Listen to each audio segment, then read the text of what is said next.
স্বাগতম সবাইকে।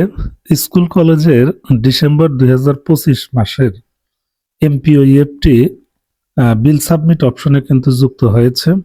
আপনারা প্রতিষ্ঠানের এমপিও কাজের জন্য ইউজার আইডি এবং পাসওয়ার্ড দিয়ে education management information system EMIS এর ওয়েবসাইটে এমপিওইএফটি অপশনে লগ ইন করবেন। আমি প্রক্রিয়াটি দেখাচ্ছি।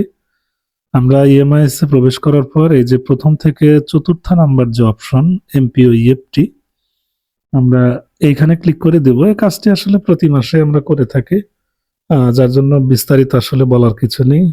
শুধুমাত্র বিল সাবমিট অপশনটা দিয়েছে, জাস্ট এই আপডেট তথ্যটুকু আপনাদেরকে দিব। যাই হোক, আপনাদেরকে একটু চেক করে দেখাচ্ছে। আমরা লগ ইন অপশনে ক্লিক করব। লগ ইনে ক্লিক করলে প্রতিষ্ঠানের ইউজার আইডি এবং পাসওয়ার্ড আমরা দিব। খুব সতর্কতার সাথে দিবেন, তাহলে সমস্যা হবে না। আর ভুল ইউজার আইডি পাসওয়ার্ড হলে কিন্তু কোনোভাবেই লগ ইন হবে না। এনিওয়ে, আমি আমার প্রতিষ্ঠানের এমপি ইউজার আইডি এবং পাসওয়ার্ড এখানে দিয়ে দিচ্ছি। দেওয়ার পরে আমি লগ ইন করে দিব। লগ ইন করলে ইএফটির একটা ড্যাশবোর্ড কিন্তু প্রদর্শিত হবে। আমরা বাম পাশে এমপিও নামক অপশন আছে ড্যাশবোর্ডের ঠিক নিচে। এখানে আমরা বিল সাবমিট অপশন কিন্তু পেয়ে যাব, বা বিল জমা দিন এই অপশনটা পেয়ে যাব। সো এখানে আমরা ক্লিক করে দিলেই দেখব যে বিল সাবমিটের অপশনটা চলে আসবে। আমরা এখান থেকে অন্যান্য তথ্য অপরিবর্তিত থাকবে, শুধুমাত্র এই মাসের জায়গায় আমরা ডিসেম্বরটা সিলেক্ট করে দেব। সিলেক্ট করে দেওয়ার পর ডান পাশ থেকে আমরা এমপিও কোড যেটা আছে জাস্ট ক্লিক করলে আপনার প্রতিষ্ঠানেরটা এখানে থাকবে।